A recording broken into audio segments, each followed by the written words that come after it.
knn. toddobaadyadii u dambeeyey waxaa soo baxay cabasho ka dhana hay-adda socdaalka iyo jinsiyadda Soomaaliya. Cabashadaasi oo ka dhalatay nidaamka maamul iyo habdhaqanka macaamiisha ee hay-adda. Cabashada ayaa xooggeedu waxa ay ka timid safaaradaha dawlado xiriir la leh Soomaaliya, qaramada midoobay iyo wasaaradda arrimaha dibadda ee Soomaaliya. cabashada xooggeedu waxa ay ku socotaa waaxda socdaalka ee hay-adda waxa ayna si gooni ah u taabanaysaa 3 xafiis oo kala ah xafiiska socdaalka ee garoonka diyaaradaha Muqdisho, xafiiska hubinta iyo xafiiska bixinta dalku-galka. habdhaqanka keenay in cabashadan ay soo baxdo ayaa bilowday kadib markii waaxda socdaalka Soomaaliya ay diiday inay aqoonsato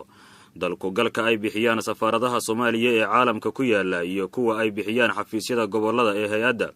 sidaasna waxa raadiyo kulmiye u xaqiijiyay saraakiil ka tirsan hay-adda socdaalka iyo jinsiyadda Soomaaliya oo diiday in magacooda aan adeegsano kadib markii xafiisyada hay-adda ee Muqdisho ku yaala ay diideen inay aqoonsadaan warqadaha ay bixiyaan xafiisyada hay-adda ee gobolada iyo safaaradaha dibadda.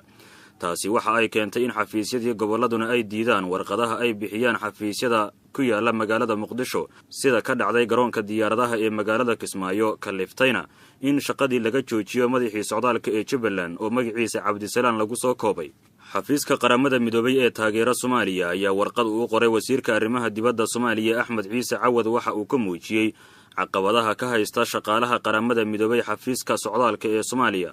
warqadda xafiiska UNSOS waxa lagu sheegay qaabka hay-adda socdaalku ay qaramada midoobe shaqaalaheeda ula dhaqanto in uu xadgudub ku yahay heshiis ay gaareen dawladda Soomaaliya iyo qaramada midoobay oo magaciisa loo soo gaabiyo Sooma. shaqaalaha qaramada midoobe iyo qandaraaslayaashu waxa ay wajahayaan dhibaatooyin socdaal iyo canshuuro joogto ah oo lagu dhaafay ama lagu cafiyay heshiiska Sooma ayaa lagu yiri warqad xafiiska UNSOS uu u diray wasaaradda arrimaha dibadda Soomaaliya. dhibaatooyinka gaarka ah waxa ka mid ah xaalado gaar ah oo lagu soo rogay warqadda socdaalka qaramada midoobe ee Laysas Basa in dalku-gal loo diiday shaqaalaha qaramada midoobe, in la diido in la aqoonsado dalku-gal laga soo saaray safaaradaha Soomaaliya ee dibadda ku yaala, iyo ganaaxyo la weydiisto shaqaalaha qaramada midoobe ee la soo dib dhacay cusboonaysiinta dalku-galka ayaa lagu xusay warqadda cabashada ee UNSOS. sidoo kale warqadan waxa ku qoran in shaqaalaha iyo qandaraaslayaasha qaramada midoobe lagu xiray garoonka diyaaradaha ee magaalada Muqdisho, isla markaana loogu hanjabay in wadanka laga eriyo doono haddii aysan bixin lacagta dalku-galka.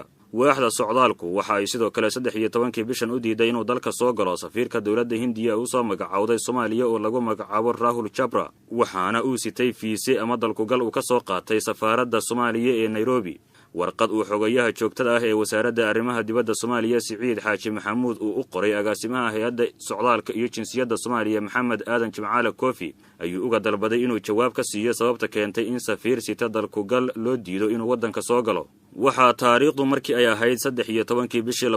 2019 kuna beegnayd maalin Arbacaah dhacday arrin aad u fool xun kadib markii safiirka Hindiya ee Soomaaliya fadhigiisuna yahay magaalada Nairobi martina u ahaa Soomaaliya markuu ka soo degay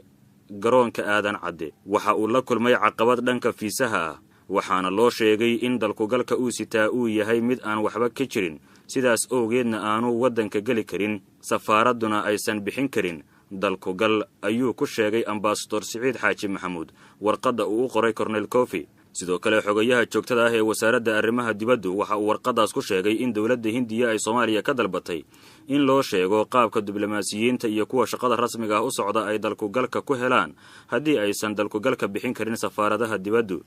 warqadda waxaa sidoo kale ku xusan dhaqtar Hindi ah oo dalka laga eriyay iyada oo aan la ogeysiin wasaaradda arrimaha dibadda ee Soomaaliya. dhacdadan ku dhacday safiirka dawladda Soomaaliya martida u ah iyo dhacdadii ka horeysay waxa ay cayb ku tahay qarannimada Soomaaliyeed iyo ilaa heerka lagu kalsoonaan karo shuruucda socdaalka ayuu sidoo kale warqadiisa ku yiri xogayaha joogtada ah ee wasaaradda arrimaha dibadda. ila xog ogaal ah ayaa raadiyo kulmiye u sheegay in dacwadda iyo cabashadu ay gaartay xafiiska ra'iisul wasaaraha Soomaaliya. ra'iisul wasaaraha Soomaaliya Xasan Cali Khayre ayaa la sheegay inuu Isniintii toddobaadkan la kulmay wasiirka amniga Soomaaliya Maxamed Abuukar Islow Ducaale